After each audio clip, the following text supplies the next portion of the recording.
యేసుక్రీస్తు నామమున అందరికీ వందనాలండి. అందరూ బాగున్నారా?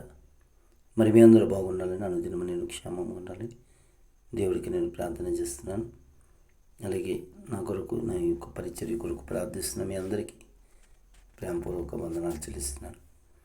అలాగే ఈరోజు వాగ్దానం వచ్చి మనకి దేవుని ప్రేమించే వారికి మేలు కలుగుటకై సమస్తము సమకూడి జరుగుతున్నాయి. చూడండి, దేవుని ప్రేమించు వారికి మేలు కలుగుటకై సమస్తం జరుగుతున్నదట.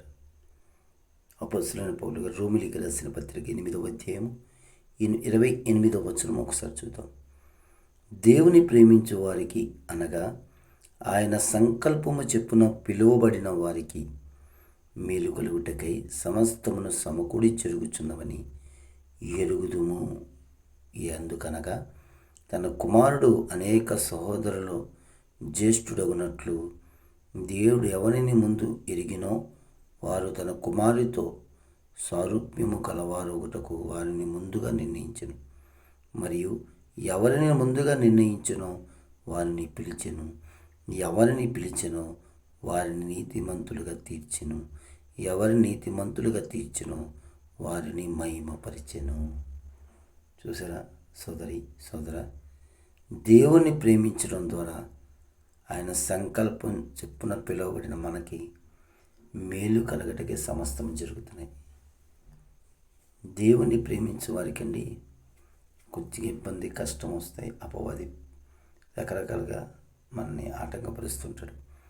దేవుణ్ణి మనం ప్రేమించకుండా ఉండేలాగా వాడు ఎన్నో రకాల కుయుక్కులు, పన్నాగాలు చేస్తూనే ఉంటాడు. అయినప్పటికీ అవన్నీ ఎరిగి మనం ఒకటి నమ్మాలి, మేలు కలుగుటకే నాకు సమస్తము జరుగుతుంది, కానీ కీడుని మేలుగా మార్చు శక్తిమంతుడు నా దేవుడు నాకు తోడున్నాడని మరి మర్చిపోకూడదు. మన భూమి మీద మనం భూమి మీద వ్యర్థమైన వాటిని ప్రేమిస్తే మాత్రం మనం భయపడాలి. వ్యర్థమైన వాటిని ప్రేమిస్తే భయపడాలి. కానీ నిష్కంపటమైన శాశ్వతమైనటువంటి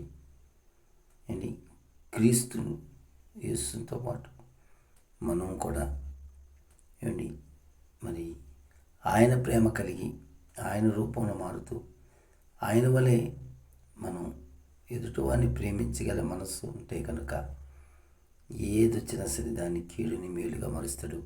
మేలు కలుగుటకే సమస్తం సమకూడుతున్నాయని మనం ఎరిగి ఉండాలి సోదరి సోదరా.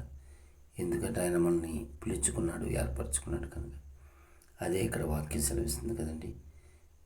ఎవరిని ముందుగా నిర్ణయించినో వారిని పిలిచెను, ఎవరిని పిలిచినో వారిని నీతిమంతులుగా తీర్చెను, ఎవరిని నీతిమంతులుగా తీర్చినో వారిని మహిమపరిచెను. దేవుడు మనం కూడా ఆయనతో పాటు మహిమలో ఉండుటకు ఆయన చిత్తమైంది కనుకే, ఆయన మనల్ని ప్రేమిస్తున్నాడు కనుకే సోదరి సోదరు మనకి సమస్తము కూడా మేలు కలుగుటకై సమస్తము జరుగుతున్నాయి.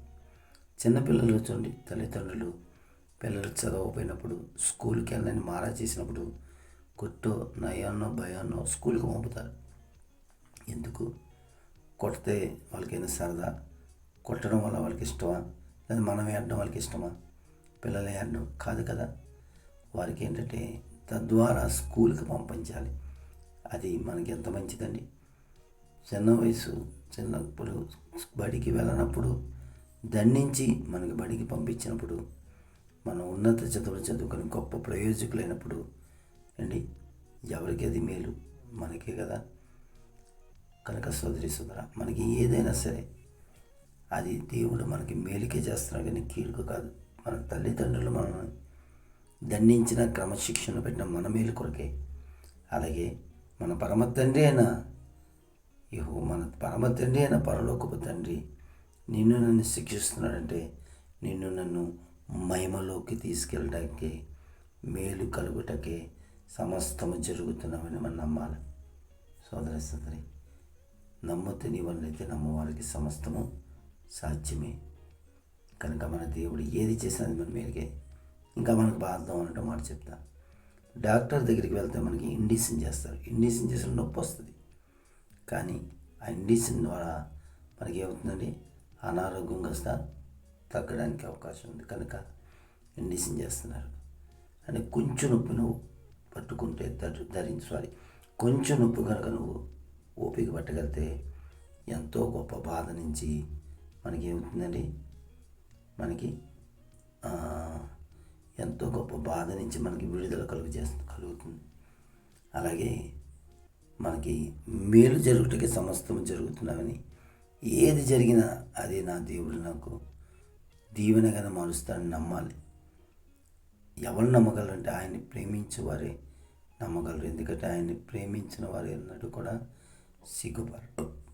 ఆయన నిన్ను తలగా ఉంచుతారు కానీ తోకగా ఉంచడు, పైవాడే కానీ కింద పడక ఉంచడు, నిన్ను ఆశీర్వదిస్తాడు ఆయన. కనుక అట్టి కృప దేవుడు మనకు అనుగ్రహించును గాక. ఆమేన్.